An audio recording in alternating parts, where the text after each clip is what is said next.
We just need to slow things down or do something so that we can spend time as an entire group. With 6 of us, it's hard to do. To help them get there, we brought in Molly Gold, a family scheduling expert and president of Go Mom Inc.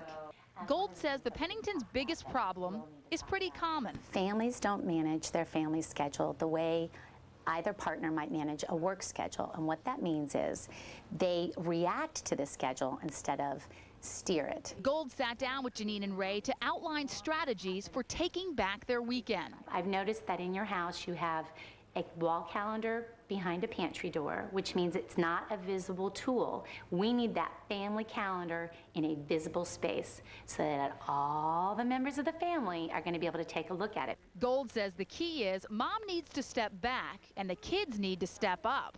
They are beautiful, capable, bright individuals, all of the age that requires them to be partners in running their house. We're going to teach them some independence and some responsibility. That includes a chore chart for the kids to make sure they stay on track. With their marching orders in place, it was our turn to step back. 3 weeks later, we checked in to see how they were doing. It's working wonderfully. The kids are looking to the chore chart. I don't even have to tell them it's time to clean. They come to me and say, Mom, we got a vacuum. The new calendar and message center seems to have done the trick. It very much so simplified our life. We simply made having fun part of what we have to do every week, similar to chores. Ray and I finally realized we do need that time, and it's important, and that's just the way it's going to be as a family. I'll get you from gymnastics, we'll come home, we'll cut fabric, we'll take a nap, then you'll wake up, and when you wake up, we'll go to the pool. After spending a day with her, time management expert Molly Gold says Tammy is so stressed that even the hobbies she used to love, like gardening, have become a burden. You know, you come out and it's like a chore, and I really do like it, but I can't get into that mentality because I say, I've got 2 minutes for this, and I've got to do this and then run inside because the kids are inside and I can't leave them. What is she not doing right? Why does she have no time for herself? Because she's never really accomplishing one thing at a time. She's too scattered. And this is my calendar, which I kind of use and I kind of don't use. Molly's first tip, get a planner like this one called the Go Mom. Then you'll have one list in one place. Tammy thought shopping on the website eBay for her kids would save money, but she loses time. You're spending easily 3 hours a day. So instead of going on 7 days a week, we'll go on 3 days. So we've just found you 12 hours a week. Molly's tip number 2, put tasks in order of real importance. Starting with what makes her happiest as a mom. Secondly, what are her responsibilities in running her household? In other words, maybe time with the kids should come before housework. It all leads to tip number 3, remembering the best gift you can give them is taking time to restore yourself. With a crazy week like that, the Lampies need to streamline the family calendar. The premise behind this particular system. To help Maria better manage the family's time, we brought in scheduling expert Molly Gold, CEO of GoMomInc.com. I think the Lampy family is in an extraordinary situation with 2 very talented children. And what I see in their circumstance is that Maria is the gatekeeper, but she doesn't have a good handle on where everybody is, not knowing that, although she can rattle off the kids' schedules as well as they can, she's not visually got the tool to see where her husband is and where all the household responsibilities are going. Their situation is different, though, because they've made a commitment to extraordinary talent. So they have to get over the hump and accept where it is and understand the busyness will be consistent. The busyness will be consistent. The number one problem is they don't accept the pace that they've signed up for. Once they've given away the time, then they are having a really hard time adjusting to it. And many families just don't schedule, they don't look at an overview for every family member. As for Maria, she needs a new daily planner.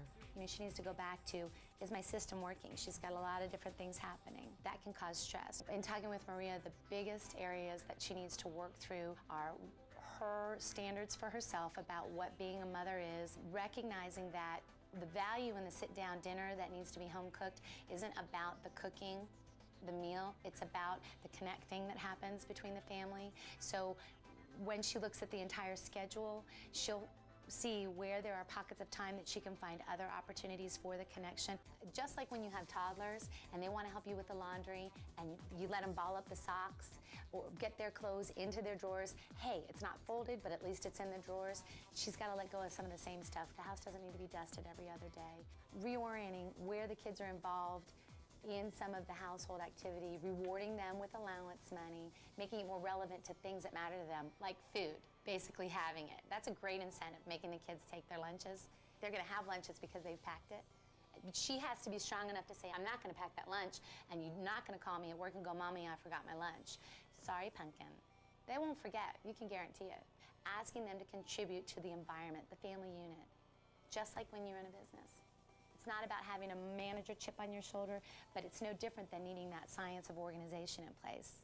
My number one hope for this family is that Maria can see that she is so very much like so many women in America with her commitment to her children and her family, and she suffers the struggle of knowing she has to work outside the home. But her goal in doing that, I'm sure, has a lot to do with wanting the best for her children in the places that they are, which is an extraordinary place. So my hope is that she can let herself off the hook, understand that she has as much value as they do in the process. Well, with so many different demands on you in the business world, finding the right organizer can always be tough. But how do you find the right one to fit a mom's hectic schedule? Today's Working Woman has the answer for you. We get comments on the website like, there's not enough room for my thus and such. 34-year-old Molly Gold says organization runs through her veins. She worked as an events planner for nearly 10 years. Then in 1995, after the birth of her first son, she left her job to be a stay-at-home mom. Little did she know the challenges she'd face trying to manage the mayhem and keep it all together. I hit my wall of frustration after having purchased close to $500 worth of planners, I think, by that point, trying to fit one that fit a mom's life, and found that everything was business-oriented. So I just set my mind to working out a plan on my own. So, as part of a New Year's resolution in 1999, Gold resolved to get more organized. After brainstorming with her husband, Lauren, Gold, who now has 2 sons, brought other moms into the act to see how to perfect the organizing systems they were already using. We had a whole series of Post-it notes, and we had big wall calendars, and we had little Hallmark calendars, and, you know, the State Farm Guy's calendar. And people were so excited to be able to put in their opinion about what would make it work better for them.